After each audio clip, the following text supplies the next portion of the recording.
સૌથી એ ઉત્સવોની ભાવનાનું ચિંતન કરવાનું છે. જે આ વસંત ખેલના દિવસો છે, તો એનું આપણે રંચક હવે ચિંતન કરીએ.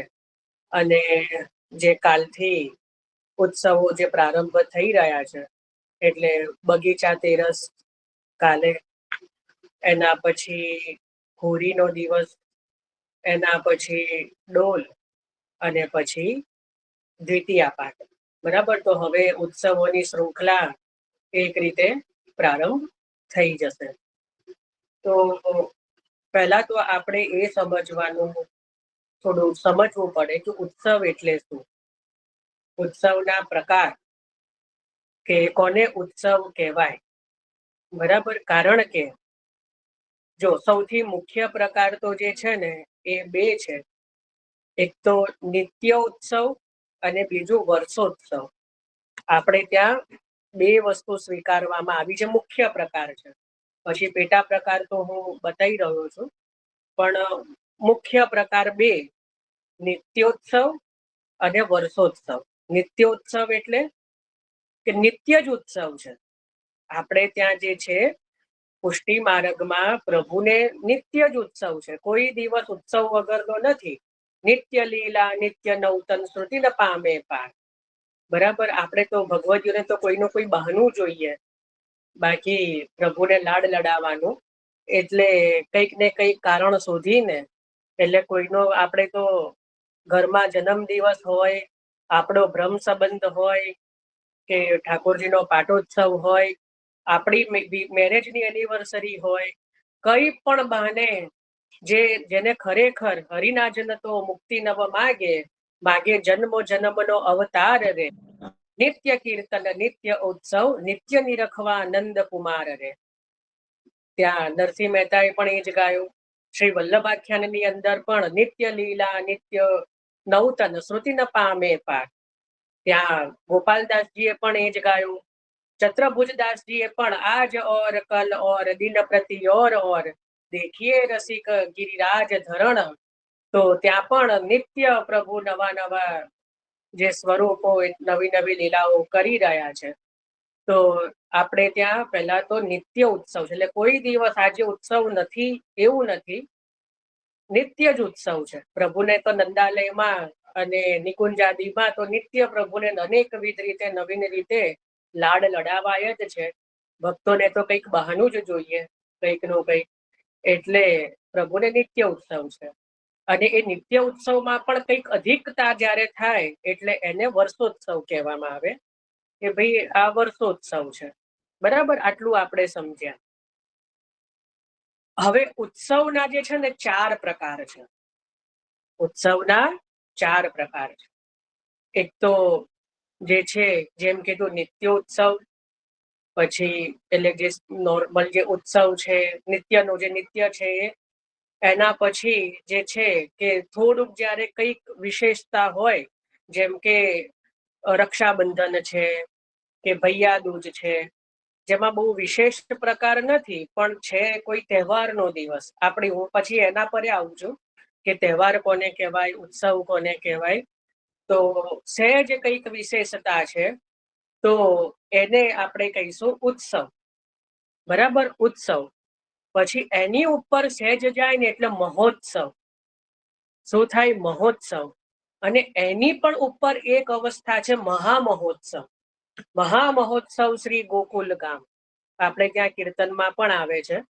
તો આ વસ્તુ લખો કે નિત્યોત્સવ એટલે નિત્યના દિવસો, એના પછી ઉત્સવ, બીજો પ્રકાર છે ઉત્સવ, ત્રીજો છે મહોત્સવ, અને ચોથો તો છે મહામહોત્સવ.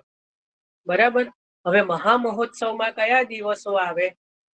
તો જેમ કે આપણે કહીએ છીએ કે નંદ મહોત્સવ બોલીએ છીએ, પણ ખરેખર એ મહામહોત્સવ છે. જેની સેવાનો પ્રકાર જે છે એ અકલ્પનીય છે, કે જેને વર્ણવી ન શકાય. સામગ્રીનો, શૃંગારનો, કીર્તનનો, આદિનો પ્રકાર જેટલું કરીએ એટલું ઓછું છે. તો એ મુખ્ય સ્વામિનીજીના ભાવથી મહામહોત્સવ છે. તો જેમ કે નંદ મહોત્સવ, એ મહામહોત્સવમાં આપણે બોલીએ છીએ મહોત્સવ, પણ છે એ મહામહોત્સવ. એટલા જ માટે કીર્તનમાં મહામહોત્સવ શ્રી ગોકુલધામ, બરાબર. તો એક તો નંદ મહોત્સવ છે. એના પછી જે છે કે પ્રબોધિનીનો પણ મહામહોત્સવ છે. કારણ કે 4 ખેલ, 4 આખી રાતનું જાગરણ, 4 ભોગ, જે શૃંગાર આદિ, જેમાં સેવાનો ક્રમ એટલો બધો વિશેષ હોય કે બીજા દિવસ સુધી સેવાનો ક્રમ મંદિરમાં પણ લંબાઈ જાય. તમે સમજો, નોમના દિવસે જે તમને બહુ મજાની વાત કહું, જે કે કોને ખબર છે મને ખ્યાલ છે, નંદ મહોત્સવના દિવસે આપણે ત્યાં જે પલના થાય ને, એ નોમનો ક્રમ નથી, એ આઠમનો ક્રમ છે. આઠમની સેવાનો ક્રમ એટલો બધો વિસ્તારથી છે કે પલના કરતા કરતા નોમ થઈ જાય છે. અને જ્યારે ઠાકોરજીનો નંદ મહોત્સવ થઈ જાય ને, કેટલાને ખબર છે ખબર નહીં, પછી નોમની સેવા પ્રારંભ થાય. મંગલ ભોગ આવે પલનાની આગળ, નોમની સેવા તો પછી પ્રારંભ થાય. નંદ મહોત્સવ પહેલાના સમયમાં, તો પ્રાચીન સમયમાં નંદ મહોત્સવ સવારના 7 વાગે 8 વાગે થતા.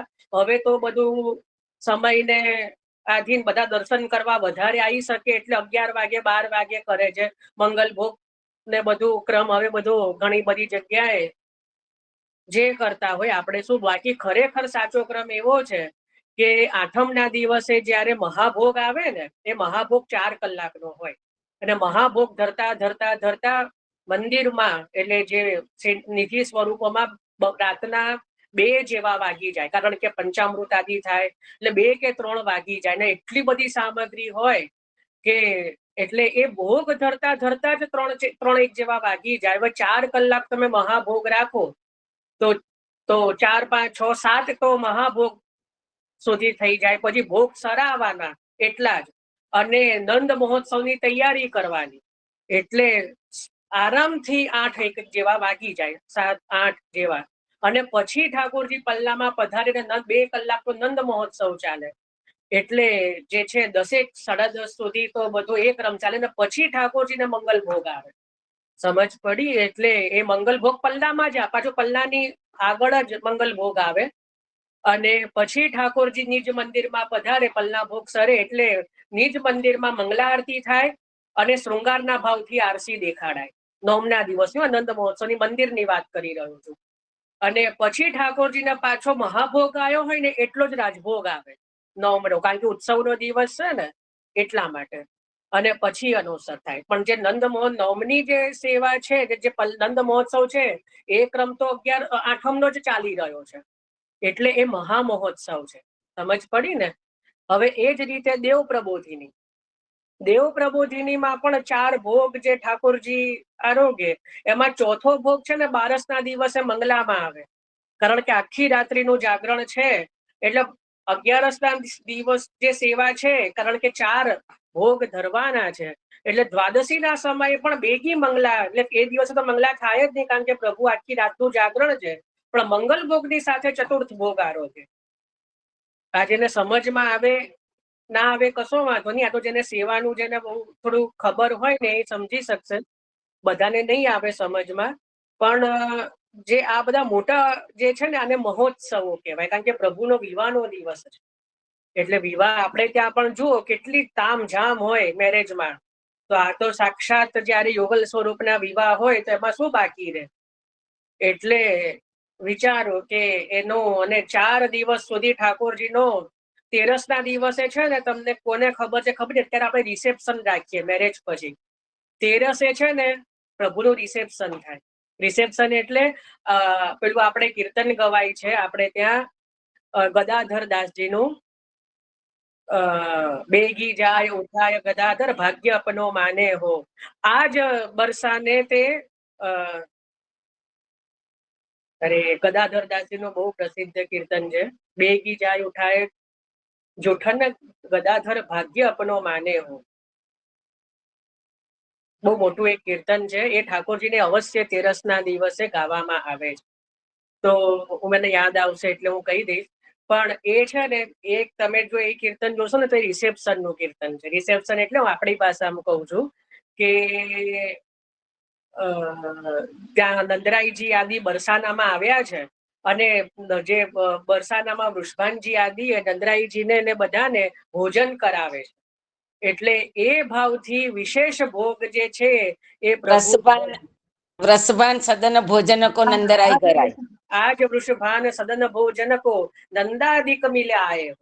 આજ વૃષભાન સદન ભોજनको નંદાદિક મિલ્યા આય. એ જે પદ એ પ્રભુ ભોજનમાં આરોગ્ય, કારણ કે એટલી બધી સામગ્રીઓ 1213 દિવસો આરોગ્ય. તો આ પણ એક મહામહોત્સવ છે, પ્રભુનો વિવાહનો ઉત્સવ છે. બરાબર. તો એક આ પણ મહામહોત્સવ છે. એના પછી ત્રીજું ડોલનો ઉત્સવ જે હવે આવશે ને, તો એ ડોલ પણ મહામહોત્સવ છે. કારણ કે આપણે ડોલનો આખો ક્રમ કરી જ ન શકીએ. બરાબર. એ ડોલ જે છે ને એ પણ મહામહોત્સવ છે. એના પછી અન્નકૂટ. અન્નકૂટનો જે ભોગ આપણે એટલા જ માટે શું કહીએ કે વૈષ્ણવોએ તો અન્નકૂટ એવું બોલવાનું હોય જ નહીં કે આજે મારા ઘરે અન્નકૂટ છે, આજે મારા ઘરે અધિક સખડીનો મનોરથ છે.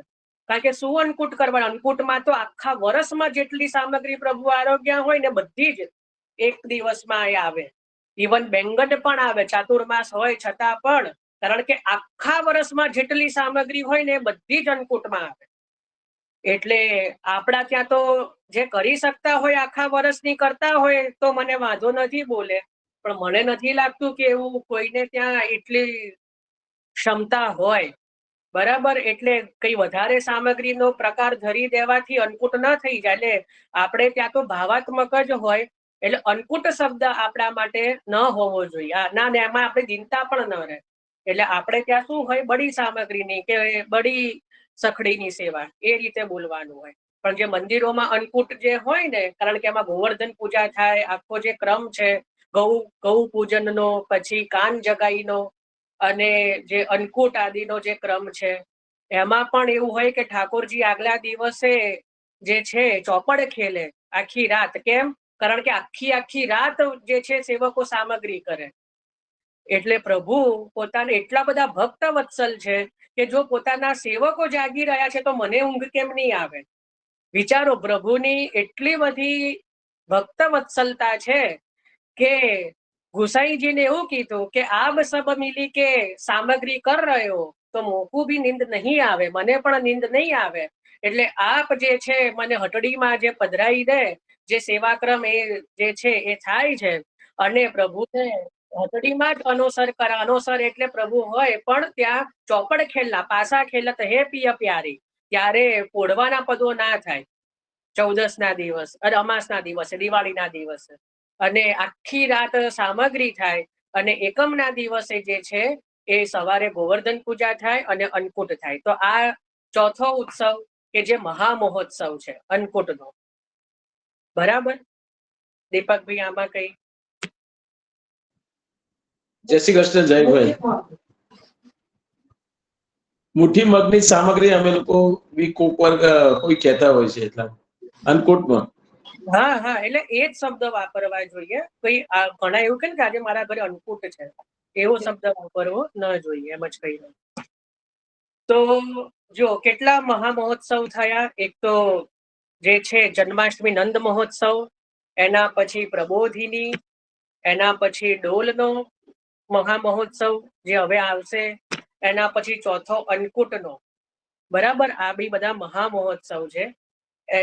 આ બધા જે છે એના પછી જે આમ તો આ ચાર જ જે છે એ જે છે મહામહોત્સવ છે. એના પછી આપણે જોઈએ મહોત્સવ, કે મહોત્સવ કોને કહેવાય? તો ઉત્સવથી જે વિશેષ હોય અને મહામહોત્સવથી થોડો ક્રમ જેનો સૂક્ષ્મ ક્રમ હોય તો એને મહોત્સવ કહેવાય. તો એમાં ઘણા બધા આવે છે, મને જેટલા યાદ છે એ કહી રહ્યો છું. કે એક તો જે છે રથયાત્રા, કારણ કે એમાં પણ 4 ભોગ આવે. બરાબર. તો એ રથયાત્રા પણ મહોત્સવ છે. બીજું સ્નાન યાત્રા. સ્નાન યાત્રામાં આગલા દિવસે અધિવાસન થાય અને ત્યાં જે છે પ્રભુને વેદોક્ત સ્નાન કરાવવામાં આવે. તો એ જે છે એ સ્નાન યાત્રા, આ બધા મહોત્સવ છે. બરાબર. અને એના સિવાય બી જે છે રામનવમી, બરાબર, એ પણ મહોત્સવ છે. કારણ કે વિશેષ ક્રમ જન્માષ્ટમી વ્રત લેવામાં આવે છે. એના પછી મહાપ્રભુજીનો ઉત્સવ, ગુસાઈજીનો ઉત્સવ, આ બધા મહોત્સવ છે કે એમાં આપણે જેટલું વિશેષ કરીએ એટલું ઓછું છે. રાધાષ્ટમી છે, બરાબર. તો આ બધા જેટલા પણ મોટા મોટા જે ઉત્સવો છે એ બધા મહોત્સવ છે, બરાબર. આ સિવાય બી જેમ કે શરદ પૂનમ છે, બરાબર, પવિત્રા છે. તો આ બધા જે છે મહોત્સવ છે, બરાબર. હું આટલા નામ બોલ્યું એટલે આટલા જ છે એવું ના સમજવું. ઘણા બધા જે બધા મોટા મોટા ઉત્સવો જે આવે એ આ બધા મહોત્સવમાં આવે, બરાબર. તો મહોત્સવ સમજ્યા અને મહામહોત્સવ સમજ્યા અને મહોત્સવ સમજ્યા, બરાબર. આ બે વસ્તુ આપણે સમજ્યા. આમાં કોઈને આમાં કોઈને કઈ પ્રશ્ન કે શંકા નથી, બરાબર. મહામહોત્સવ તો થોડાક જ હોય છે. પછી જેમ કે 56 ભોગ, તો 56 ભોગ પણ જે મહામહોત્સવ છે, એટલે કેવલ બાળકોના ઘરમાં જ એ ક્રમ છે. વૈષ્ણવોના ઘરે કઈ બડી બધા વધારે સામગ્રી થઈ જાય તો એને કઈ 56 ભોગ કહી ન શકાય, કારણ કે 56 ભોગ કરવું પણ આપણું સામર્થ્ય નથી, બરાબર. એ સ્પષ્ટ છે. પછી કોઈ ભલે ગમે એટલું હુલ્લડ મચાવે કે અમારા ત્યાં ઓછા બલ્બના છે કે આમ છે, એવું બલ્બની વાત નથી. એમાં જે છે એ સિદ્ધાંતની વાત છે, પણ પાછા અમુક જે છે ને એ ખોટી રીતે બધાને ભરમાઈ રહ્યા છે અત્યારના સમયમાં. એટલે જે છે એ છે વૈષ્ણવોના ઘરે જે વસ્તુ જે વૈદિક ક્રમ નથી, જે અમુક જે સંકલ્પાદિનો અધિવાસનનો એ નથી, એમાં ખોટું એમાં બલ્બની વાત ન આવે કે ઠાકોરજી ઓછા વોલ્ટના છે ટેકણા વોલ્ટ, એમાં ઠાકોરજી જોડે કોઈ લેવા દેવા નથી. એ વૈદિક ક્રમ છે ને અમુક જે આ બધા ક્રમ છે, એક તો કુંવારો, બીજું અન્નકૂટ, ત્રીજો 56 ભોગ, આ બધા જે ક્રમ છે ને એ કેવલ બાળકોના ઘરના કહેવાય. આપણે ગમે એટલી સામગ્રી ધરીએ તો બી એને કઈ અન્નકૂટ 56 ભોગ અને કુંવારાનો તો અધિકાર રહેતો જ નથી. કુંવારાની ભાવની સામગ્રી અવશ્ય પ્રભુ ધરે, પણ આપણે એવું બોલી ન શકીએ કે આજે મારા પ્રભુને મેં કુંવારો ધર્યો, કારણ કે કુંવારાની સેવા સ્વામીજીની સેવા છે, સમજો તમે. એટલે આપણે બરોબરી કરી ન શકીએ. જેમ દમલાજીએ કેટલી દિનતા બતાવી છે, આ દિનતાનો માર્ગ છે.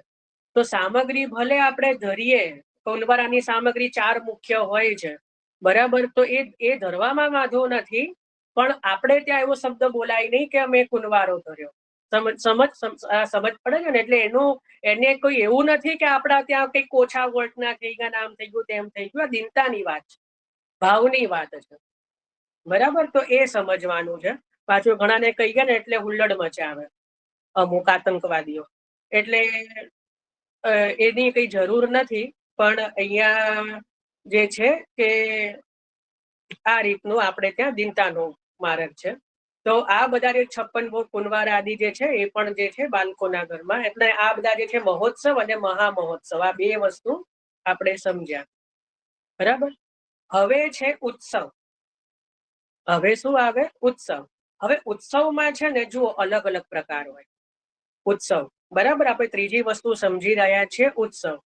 ઉત્સવમાં અમુક એવા હોય કે જે વૈદિક ઉત્સવ હોય, અમુક એવા હોય જે વૈદિક. એટલે વૈદિક એટલે હું સમજાવું કે એ ધારો કે રક્ષાબંધન, બરાબર. તો રક્ષાબંધન કઈ આપણે મનાવીએ છીએ એવું નથી, આખું સનાતન ધર્મ બધા હિન્દુઓ મનાવે છે, બરાબર. એ કે મહાપ્રભુજીએ પ્રગટ નથી કર્યો રક્ષાબંધન, સમજ્યા. રક્ષાબંધન છે, દિવાળી છે, દિવાળી જે છે એ બધા જ મનાવે છે. હોળી, આજે કાલે હોળીનો ઉત્સવ આવશે, તો એ જે છે એ વૈદિક ઉત્સવ છે કે જે બધા જ મનાવે છે. એમાં કઈ આ પુષ્ટિ માર્ગના જોડે કઈ લેવા દેવા નથી. આપણે તો એને કઈક ભાવ વિચારીએ છે કે આમાં પ્રભુ આ ભાવથી કરે. જેમ કે સંક્રાંતિ, મકર સંક્રાંતિ, બધા જ પતંગ ચગાવે છે, સમજ પડી ને.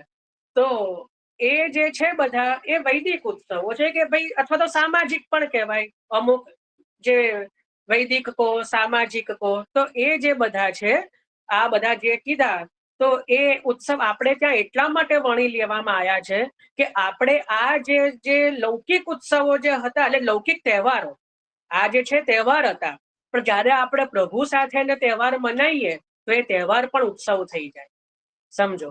જયારે આપણે એમને આપણા ફ્રેન્ડ જોડે હોળી રમીએ તો એ તહેવાર બની જાય, પણ આપણે એ જ મતલબ ઘરેથી સિદ્ધ કરેલા અબીર ગુલાલ સાથે પ્રભુ સાથે જયારે હોળી ખેલીએ તો એ જ વસ્તુ ઉત્સવ બની જાય.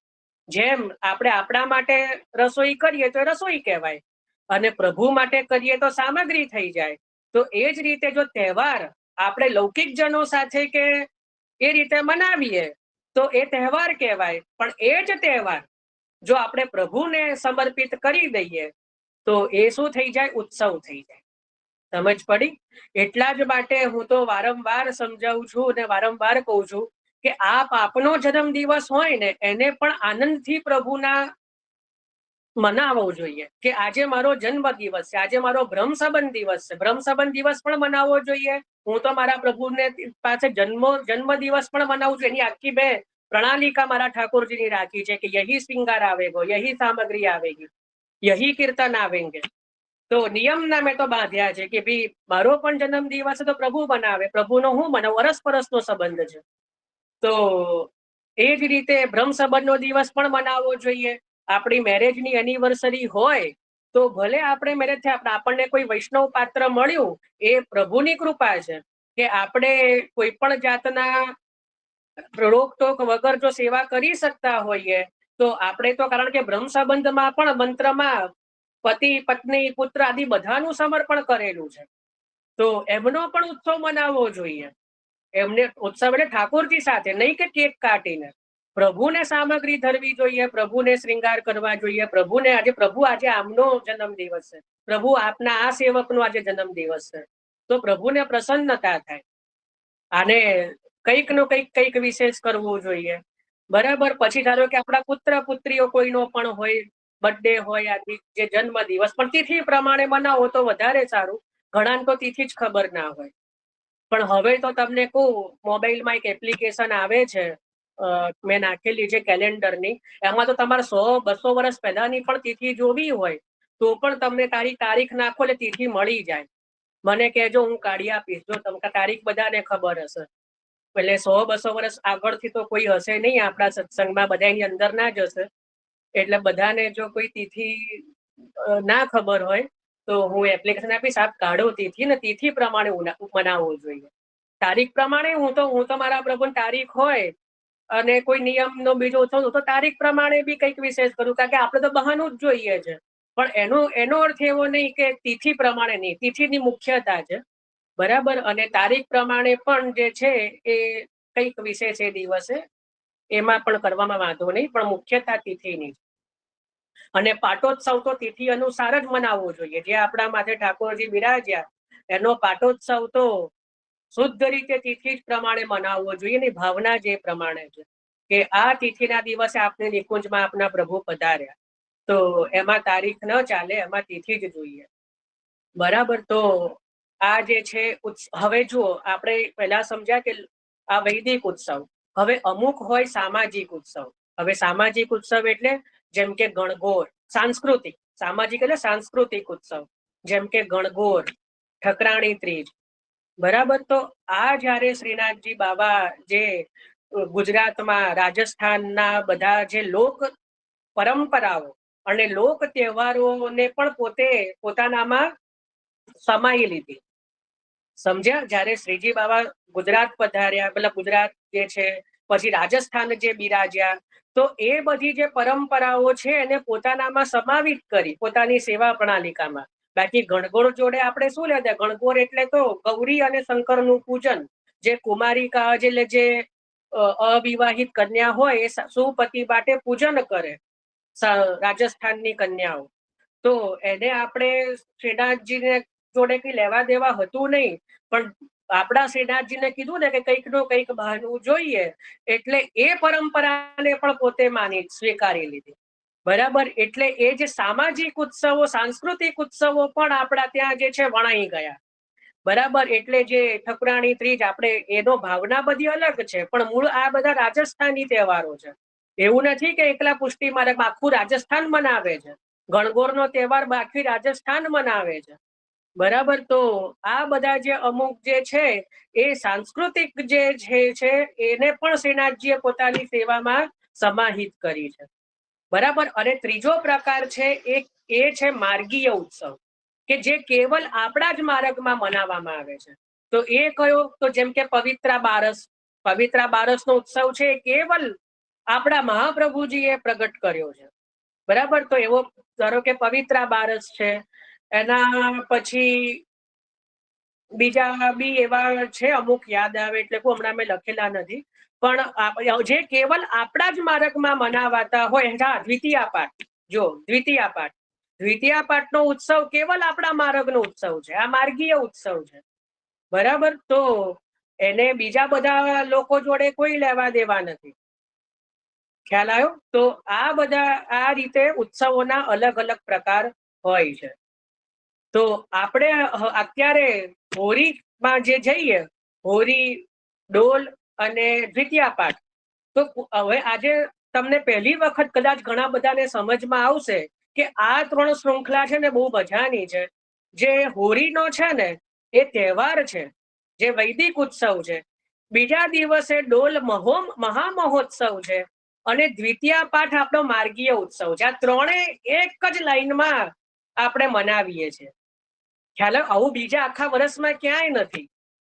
તો આ જે 3 દિવસ જે છે, એક તહેવાર એટલે વૈદિક ઉત્સવ છે, એક જે મહામહોત્સવ છે અને એક માર્ગીય ઉત્સવ છે. તો તમે વિચારો, આ ત્રણેયને આપણે એક જ વારા આપણે મનાવીએ છીએ. જેમ કે કુંજ એકાદશી ગઈ તો એ આપણા માર્ગીય ઉત્સવ છે. કુંજ એકાદશી બીજું કોઈ નથી મનાવતું, એ આપણા માર્ગનો ઉત્સવ છે કુંજ એકાદશી. તો આ રીતે આપણે એ રીતે વિવેકાદીથી એનું ચિંતન કરવાનું હોય છે કે ભાઈ આ ઉત્સવ જે છે એ માર્ગીય ઉત્સવ છે, વૈદિક ઉત્સવ છે, અને એ જ પ્રકારથી શૃંગારની જે છે એ નિયમ બનાવવામાં આવ્યા છે, સામગ્રીના નિયમ બનાવવામાં આવ્યા છે, કીર્તનને જે બદ્ધ કરવામાં આવ્યા છે, એની ભાવના વિચારવામાં આવી છે. તો એ આ રીતે જે છે એ એના ઉપરથી કરવામાં આવ્યું છે. ખ્યાલ આવ્યો? તો અમુક જે છે એ માર્ગીય ઉત્સવ હોય, અમુક સાંસ્કૃતિક હોય અને અમુક જે છે એ વૈદિક ઉત્સવ હોય. ખ્યાલ આવ્યો આમાં ઉત્સવમાં? અને ચોથો પ્રકાર તો નિત્યોત્સવ છે કે ભાઈ કશું જ નથી તો પણ ઉત્સવ છે, કારણ કે પ્રભુને તો યહ નિત નેમ જશોદાજુ મેરે તિહારે ઈ લાડ લડાવન કો. નિત્યનો નિયમ છે કે આપણા લાડ લડાઈએ, તો એ તો નિત્યનો ક્રમ તો છે જ. ચલો, હવે આમાં કોઈને કઈ પ્રશ્ન કે કઈ? હા બોલો વર્ષાબેન. जय श्री कृष्ण। जय श्री कृष्ण। जय श्री कृष्ण। मैं ये पूछ रहा हूँ कि डोल उत्सव क्यों मनाया जाता है? कि हम लेंगे आगे धीरे धीरे, अभी तो हम सिर्फ केवल प्रकार समझ रहे हैं। अभी होरी की भी भावना देखनी है, डोल की भी देखेंगे। चलो, पटेल पाठ।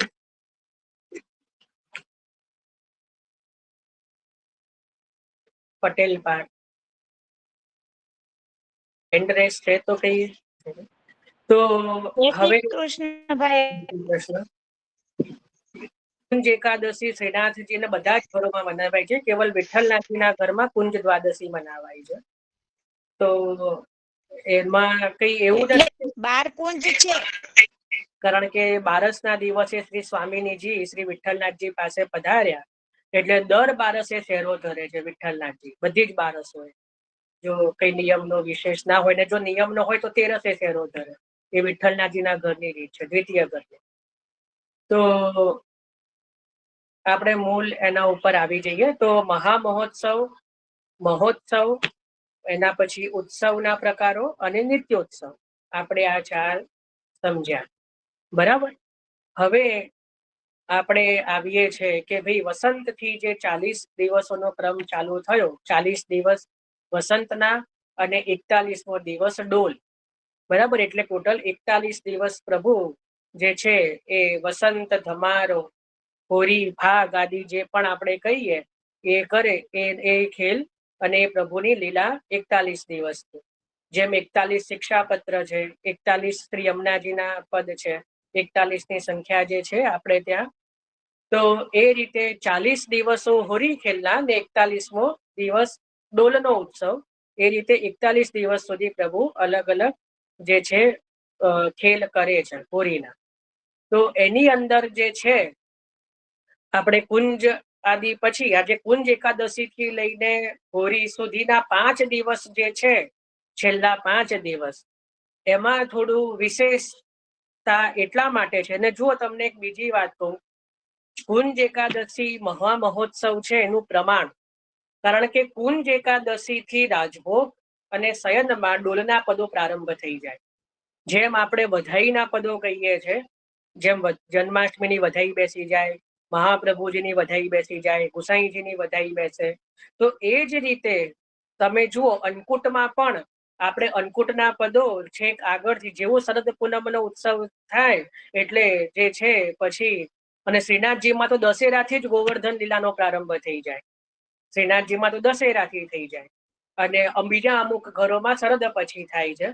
તો કારણ કે મહામહોત્સવ છે, તો એ જ રીતે ડોલમાં પણ 5 દિવસ આ કુંજ એકાદશી થી ડોલના પદો પ્રારંભ થઈ જાય. ખ્યાલ આવ્યો ને? ડોલના જે પદો છે એ રાજભોગમાં કુંજ 11 થી ડોલના પદ ગવાય. ડોલમાઈ ઝૂલત હે પિય પ્યારી, ત્યાંથી પ્રારંભ થાય. હંમેશા પહેલું ડોલ જે છે કૃષ્ણદાસજીનું ડોલમાઈ ઝૂલત હે પિય પ્યારી, એ જ મોટે ભાગે ગવાય છે. અને પછી બીજા ડોલના તો રાજભોગમાં ને શયનમાં ડોલના પદોનો પ્રારંભ થઈ જાય. કારણ કે આ છેલ્લા 5 દિવસ જે છે એ પ્રભુના વિશેષ કરીને, કારણ કે પછી તો જે છે એ હોળી ખેલ પછી ત્યાં એનો વિરામ થશે.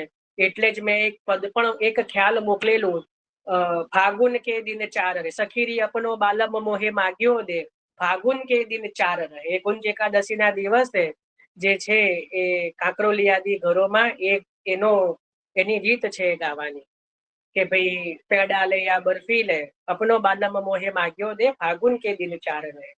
તો એની ભાવનાઓ બધી બહુ ઉત્તમ છે કે જે વિરહાત્મક જે ગોપીજનો છે એ સંયોગાત્મક ગોપીજનો પાસે યાચના કરી રહી છે. આ બધા ભાવો બધા બહુ ઉપર લેવલના છે, પણ આ જસ્ટ એ રીતે કે હવે અને રાળ ઉડવાનો પ્રારંભ થાય. રાળ એ ભક્તોનો વિરહ છે કે ભાઈ હવે પ્રભુએ જે આ સંયોગનું સુખ આપ્યું છે એ હવે ધીમે ધીમે ધીમે હવે જે છે આગળ પછી એનો વિરામ આવે છે એમ.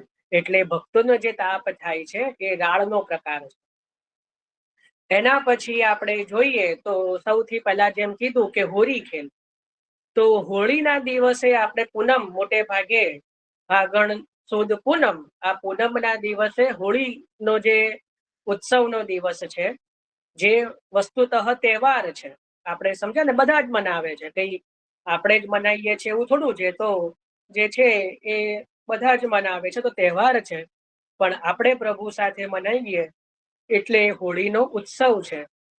તો હોળીમાં જે છે એ ઠાકોરજી, આમ તો એ વસંતનો છેલ્લો દિવસ છે, સખ્ય ભક્તિની એ પરાકાષ્ઠા આવે એટલે એ પરાકાષ્ઠા રૂપ જે છે શયનમાં ઠાકોરજીને દાઢી રંગવામાં આવે. શ્રીનાથજીને જે દાઢી હોય ને એના પર વચ્ચે અબીરની ટપકી કરવામાં આવે, અહીંયા વચ્ચે જે હોય ને અબીરની ટપકી કરવામાં આવે ચીબુકની જગ્યાએ, અને ગુલાલથી આખી દાઢી રંગવામાં આવે. આ સખ્ય ભક્તિની પરાકાષ્ઠા છે. કારણ કે અંતિમ દિવસ છે, એમાં પણ શયનનો સમય છે. ગાલ ઉપર તો નિત્ય લગાવવામાં આવે જ છે અબીર ગુલાલ, પણ આ દાઢી રંગવાની આવે છે એ કુંજ એકાદશીના દિવસે ટપકા થાય. કુંજ એકાદશીના દિવસે, જેને ખબર ના હોય તો કહું, અબીર ગુલાલના દાઢી ઉપર ટપકા કરવામાં આવે. અને હોળીના દિવસે તો રીતસર હાથમાં ગુલાલ લઈ અને પ્રભુની આમ દાઢી છેલ્લે રંગવામાં આવે. એટલે એ વિરહનો પ્રકાર સખ્ય ભક્તિની પરાકાષ્ઠા છે. તમે વિચારો, આપણો ગમે એવો સંબંધ હોય પણ શું આપણે દાઢીને સ્પર્શ કરી શકીએ? કોઈ કરે આપણને ગમે પણ નહીં. અને એમાં જ્યારે પ્રભુ સાક્ષાત અખિલ બ્રહ્માંડના નાયક, તો એમની દાઢી રંગવી કઈ નાની વસ્તુ, એ કઈ કેવી વસ્તુ? વિચારો કે નાની વસ્તુ થોડી છે. દાઢી કોણ રંગી શકે? આપણે આપણા ઘરમાં આપણા પેલા એને પણ આપણે ના કરીને, આપણે તમે જો નાની કોઈ છોકરી હોય એના પપ્પા જોડે મસ્તી કરતી હોય તો એ દાઢીને પેલું એ કરે, રંગે. તો એ પણ એક પ્રકારનો જે છે પ્રેમ છે. તો અહીંયા આપણે પ્રભુની સાથે જે વાત્સલ્યતા પણ સાથે ને સખ્યતા પણ, સખ્યતાની પરાકાષ્ઠા બતાવી કે પ્રભુની દાઢી રંગવામાં આવે. ખ્યાલ આવ્યો ને? તો એ સખ્ય ભક્તિની પરાકાષ્ઠા છે.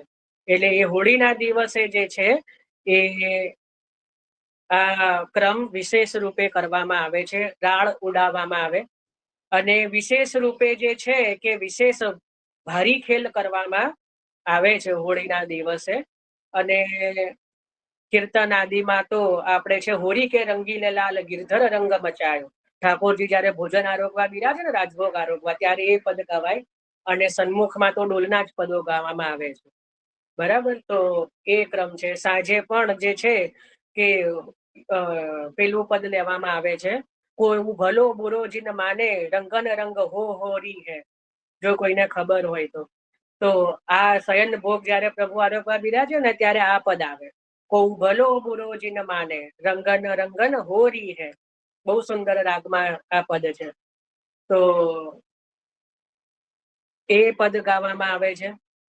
તો આ રીતે જે છે હોળીનો ક્રમ છે. એના પછી ડોલ. હવે આપણે જોયું કે ડોલનો જે છે એ મહામહોત્સવ છે.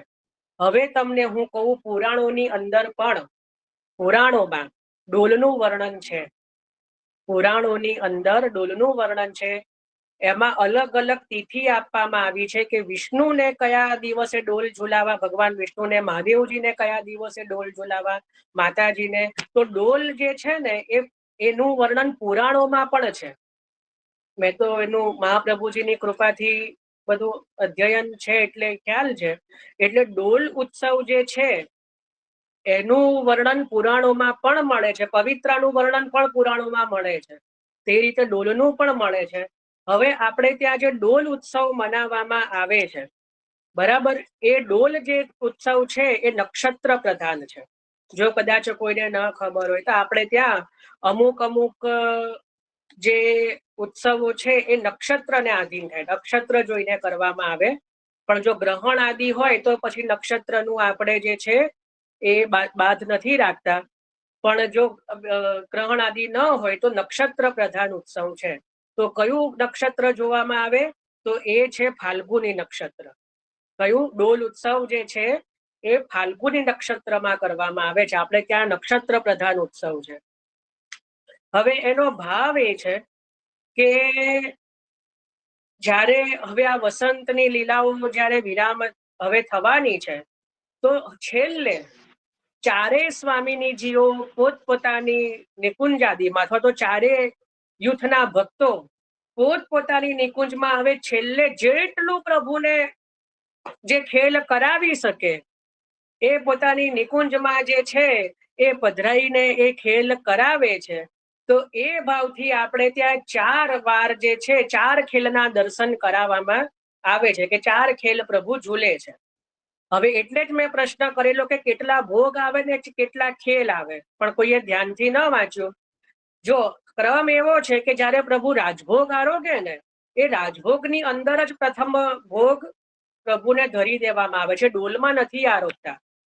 કારણ કે ડોલની અંદર જ્યારે પ્રભુને પધરાવાના હોય તો એની પહેલા પણ, કારણ કે પ્રભુને પધરાવાના છે તો વિશેષ ભોગ ધરવો પડે. પ્રભુને જ્યારે પણ ગાદીથી ઉઠાવવામાં આવે ને કોઈ પણ ક્યાંય પધરાવા માટે, તો એની પહેલા વિશેષ ભોગ ધરવામાં આવે.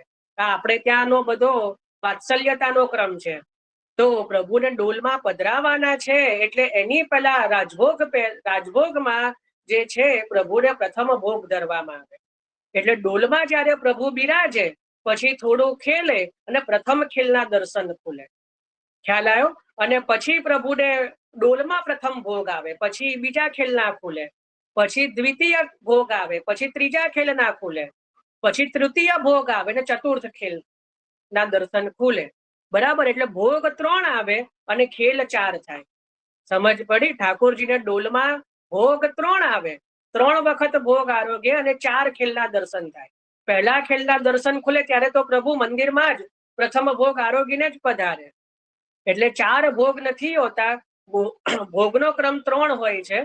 અને એમાંય ખરેખર તો પ્રાચીન ક્રમ એવો છે કે પહેલો ભોગ જે આવે ને એનાથી બમણો બીજો ભોગ આવે, ડબલ.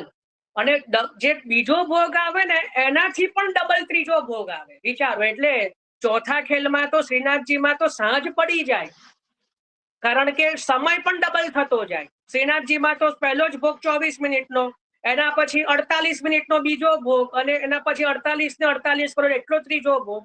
વિચારો, આ મહામહોત્સવ છે. અને સામગ્રીઓ પણ એવી, એટલી બધી સામગ્રીઓ આપણે કરીએ જે સારી વસ્તુ છે, પણ શક્ય છે આ વસ્તુ? ડોલની અંદર પણ ચોથા ભોગમાં અનંત એટલી બધી સામગ્રીઓ પ્રભુ આરોગ્ય. આપણે આપણી સ્થિતિ પ્રમાણે કરવાનું, એમાં કઈ વાંધો નથી. કારણ કે આપણે ત્યાં તો 252 ભગવદીયમાં પણ દાલ રોટી આરોગ્યા છે ડોલમાં. એક વિરક્ત વૈષ્ણવના વાર્તાજીમાં આવે છે. આપણે એનું પણ ચિંતન કરીશું. હજી ભગવદીઓનું પણ ચિંતન લેવાનું છે. તો આપણે એમાં કઈ એવું નથી, નાનપ નથી અનુભવવાની. પણ આને કેમ મહામહોત્સવ કહેવામાં આવે છે એ હું ક્રમ એનો કારણ બતાવી રહ્યો છું કે પ્રથમ ભોગ જે આવે એનાથી ડબલ સામગ્રી દ્વિતીય ભોગમાં આવે, અને દ્વિતીય ભોગમાં જે સામગ્રી આવે એનાથી ડબલ સામગ્રી તૃતીય ભોગમાં આવે, અને સમય પણ ડબલ થતો જાય. ખ્યાલ આવ્યો? એટલે જ આપણે ત્યાં ડોલના કીર્તનો સાંજના રાગોમાં પણ છે, કલ્યાણ આદિ. કારણ કે ડોલમાં શ્રીનાથજીમાં તો સાંજ પડી જાય છે, રાત થઈ જાય છે. તો કલ્યાણ આદિ રાગોમાં પણ જે છે ડોલ ગવામાં આવે છે. ખ્યાલ આવ્યો? એટલે આ જે છે ડોલનો ક્રમ જે મહામહોત્સવ છે. અને ડોલ જે છે ક્યારે નિજ મંદિરમાં તો એ ન થઈ શકે, એટલે બહાર કરવામાં આવે. આપણે પણ ઘરે એવો ક્રમ જે છે એ જ કરવાનો હોય છે કે પ્રભુ જ્યાં બિરાજે નિત્ય ત્યાં નહીં, ત્યાં ઝુલાવાના હોતા નથી. પ્રભુને ક્યાંક બહાર અલગ જગ્યાએ ત્યાં ડોલ બાંધવો જોઈએ. હવે ડોલ એટલે શું, હવે આપણે એ સમજીએ. તો ડોલ એટલે હિંડોળો. આમ તો એક રીતે જોઈએ તો હિંડોળો, પણ એની દાંડી જે હોય ને, દાંડી આપણે સામાન્યતઃ જો હવે ડોલ અને પલ્લાનો ઘણો ફરક ખબર નથી હોતી. એ લખી દો જેને ખબર ના હોય તો. 2 દાંડી અને 4 પાયા. હું લૌકિક ભાષામાં કહી રહ્યો છું. જેની 2 દાંડી હોય અને 4 પાયા હોય તો એ પલ્લું કહેવાય. સમજ્યા? 4 પાયા એટલે પેલું જે 4 આપણે તમે પલ્લું તમે જુઓ તેના હંમેશા 4 હોય ખંભ. 4 ખંભ હોય ને દાંડી એટલે જે પ્રભુ પલ્લામાં જે ઝૂલતા હોય ત્યાં 2 દાંડી હોય. તો 2 દાંડી અને 4 ખંભ હોય તો એને પલ્લું કહેવાય. અને જ્યાં 2 ખંભ હોય ને 4 દાંડી હોય એને હિંડોળો કહેવાય. સમજ પડી? જ્યાં 2 ખંભ હોય ને 4 દાંડી હોય એને હિંડોળો કહેવાય. ઘણાને આ વસ્તુ ખબર જ નથી હોતી. ઘણા તો જન્માષ્ટમીનું પલ્લું હોય ને એમાં જ પછી ડોલ કે અમે ડોલ કર્યો, પણ એ ડોલ ના કહેવાય, તો પલ્લું છે. પલ્લું જુદું છે ને હિંડોળો જુદો છે. એની પલ્લું બાળ ભાવ છે. પલ્લું નો ભાવ હું એક વાર જયારે આપણે સમય હશે ને જયારે જન્મ તમને પલ્લાની ભાવના કહીશ. ઘણાને નહીં ખબર હોય કે પલ્લામાં સજાવટ કઈ રીતે થાય. કેવલ ગાંધીજી ના પધારે, એમાં તો સૈયાજી બી છે પલ્લામાં. નાનું છોકરાને આપણે જેમ હલડું પેલું ઘોડિયામાં સોવડાઈએ ને એ ભાવ છે.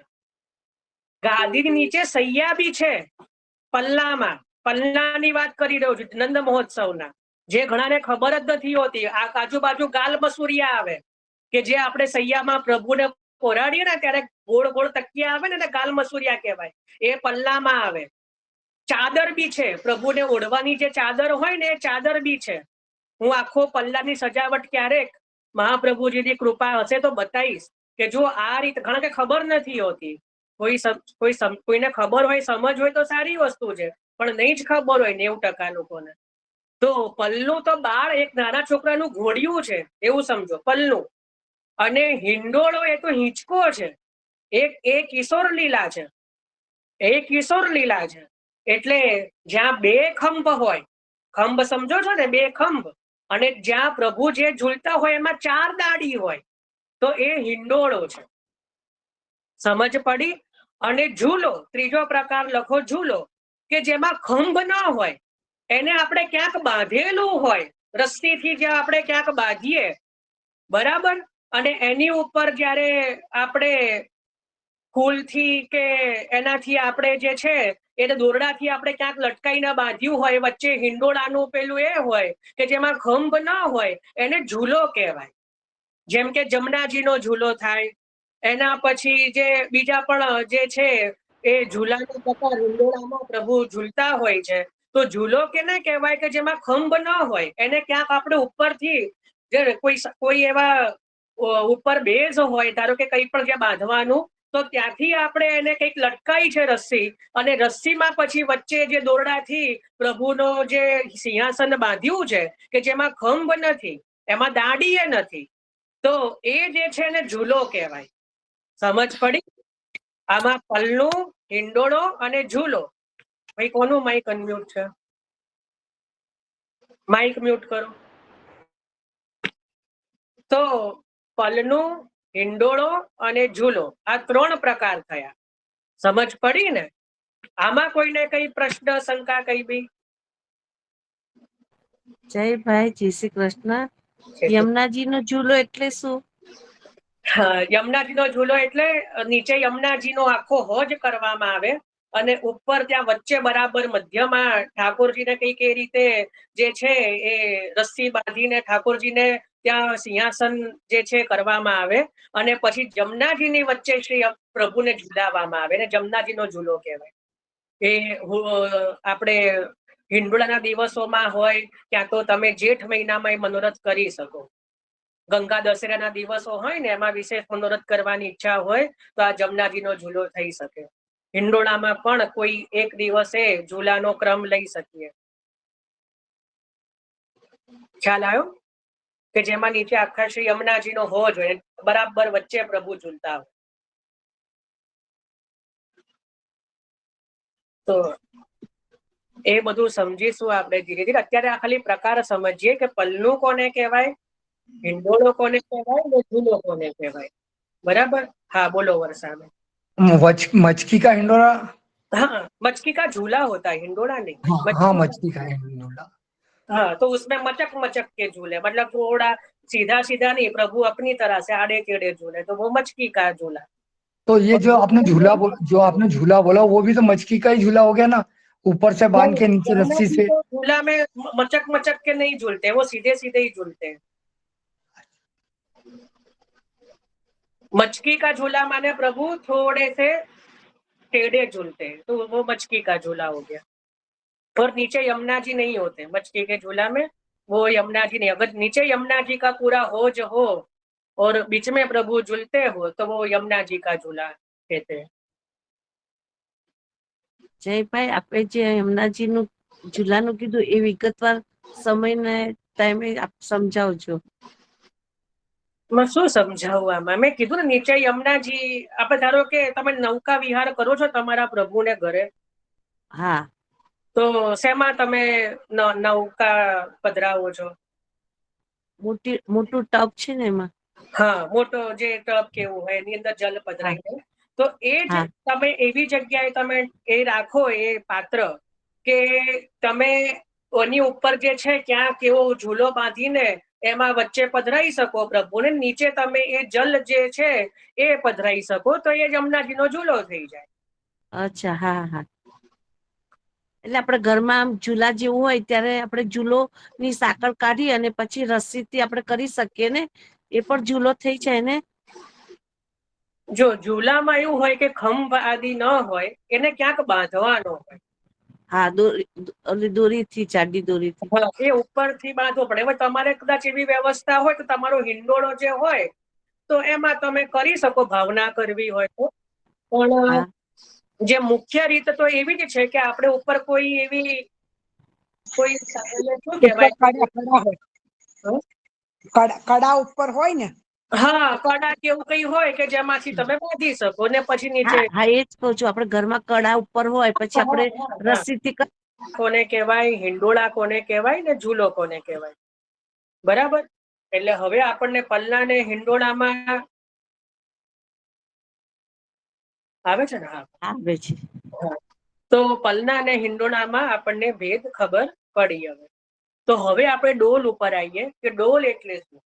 તો ડોલ એટલે હિંડોળો જ, બરાબર? ડોલ એટલે આમ તો હિંડોળો જ, પણ એમાં છે ને દાંડીની જગ્યાએ જે છે એ રસ્સી બાંધવામાં આવે મંદિરોમાં. જો આપણે ઘરે એવું ન ફાવે એવું હોય તો પ્રભુને શ્રમ નહીં કરાવતા, કે પછી ઘણી વાર રસ્સી બરાબર જો ના બંધાય કે જગ્યા એવી ના હોય તો પ્રભુ ને શ્રમ થઈ શકે. તો હિંડોળાની અંદર જ જે છે એ રીતે ચારે બાજુ તમે શ્વેત કપડા તમારે વીંટાળી દેવાના, બંને ખંભમાં સફેદ જે હોય ને જગન્નાથી વસ્ત્ર એને વીંટાળી દેવાનું ઉપર અને બંને બાજુ, અને પછી એમાં કુંજની રચના કરવાની. આગળ કુંજની રચના એટલે કે લીલોતરી હોય, લીલોતરી સમજો છો ને, કે કોઈ પણ પ્રકારના પાન હોય, પછી વસંતના ફૂલો હોય, કે એ બધાથી આખો જે હિંડોળો જે છે એને તમે આગળથી જે એને આખો એ કરી દો એટલે એ થઈ જાય ડોલ. ખ્યાલ આવ્યો? તો વસ્તુતઃ એ હિંડોળો જ હોય, પણ એની ઉપર જ્યારે કુંજની રચના કરવામાં આવે એટલે એને પછી ખેલાવવામાં આવે એટલે એને ડોલ કહેવામાં આવે. બાકી એના ખંભ વગેરે જે હોય ને એ હિંડોળાના જ હોય, બરાબર. પણ મંદિરોમાં જે છે એમાં પ્રભુનું સિંહાસન જે હોય ને એમાં દાંડી રાખવામાં ના આવે, એને રસ્સીથી બાંધવામાં આવે, અને એ રસ્સી ઉપર પણ આખી કુંજ બાંધવામાં આવે. કુંજ એટલે લતાપતા પુષ્પ, બરાબર, એને કુંજ કહેવાય. તો એ આખી બાંધવામાં આવે, અને આગળ પણ જે છે બંને દાંડી અને ઉપરના ભાગમાં આખી કુંજ બંધાય એટલે એ જે છે એને ડોલ કહેવાય. ખ્યાલ આવ્યો? અને પછી ડોલ આદિને જે છે એ ખેલાવવામાં આવે. જ્યારે પ્રભુ પધારે ને એટલે ડોલને પણ ખેલવવામાં આવે, અને ડોલમાં પછી આગળ પ્રભુને ભોગ ધરવામાં આવે. જ્યારે મેં જેમ કીધું કે 3 ભોગ આવે.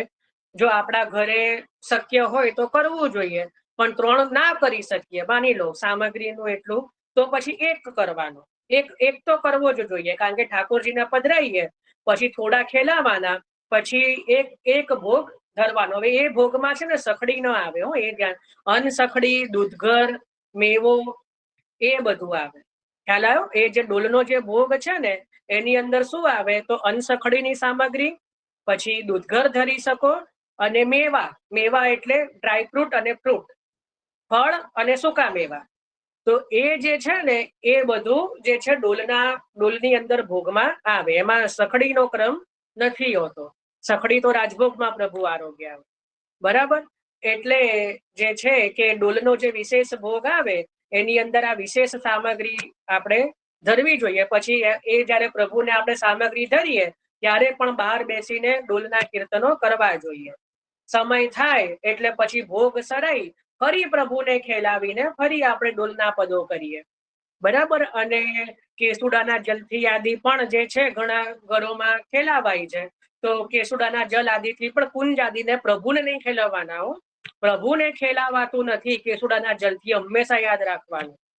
આપણે જે પ્રભુને ડોલ ધરી હોય, ડોલ એટલે પિચકારીને જે બધું ધર્યું હોય, તો એની અંદર આપણે જે જલ ભર્યું હોય ને તો એનાથી પ્રભુને નહીં ખેલાવવાના. આપણે જે પીછવાઈ હોય, જે પ્રભુ જેમાં ઝૂલી રહ્યા છે એને ખેલાવાના હોય છે.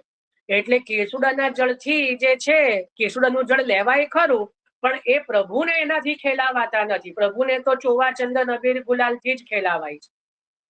પછી આપણે ખેલવતા હોઈએ જલ પ્રભુમાં થોડું થઈ જાય તો ચિંતા ના કરવી, કઈ અપરાધ નથી. પણ પછી સીધી પિચકારી આમ પ્રભુને મારવા એ આપણે ત્યાં ક્રમ નથી.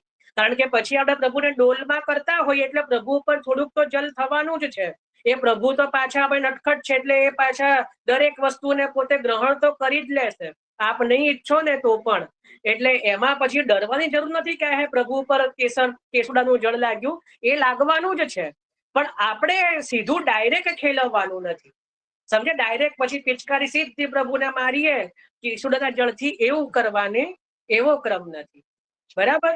તો આ જે છે આપણે ત્યાં ડોલના દિવસનો ક્રમ છે. એમાં વિશેષ જે છે જેટલી સામગ્રી થઈ શકે એ બધું, કીર્તનમાં તો ડોલની જ સામગ્રી આદિ કરવાની હોય છે. અરે કીર્તનમાં ડોલની જાતેને કીર્તનો આપણે ત્યાં થાય છે, બરાબર. હવે આમાં કોઈને કઈ હોરી ને ડોલના અંદર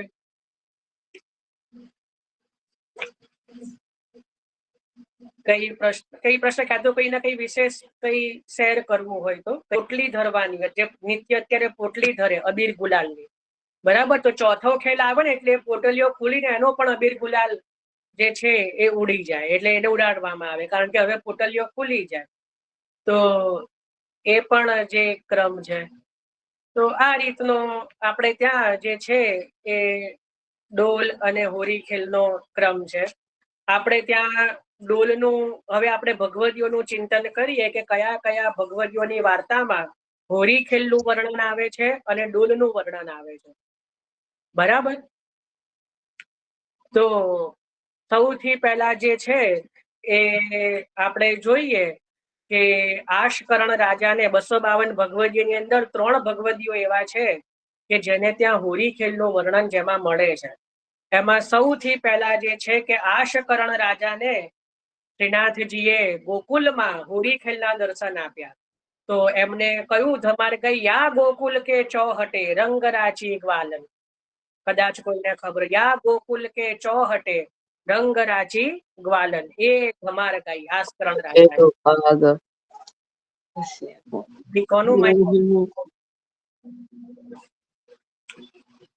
કોનું માઇક મ્યુટ કરો? સુગંધાબેન.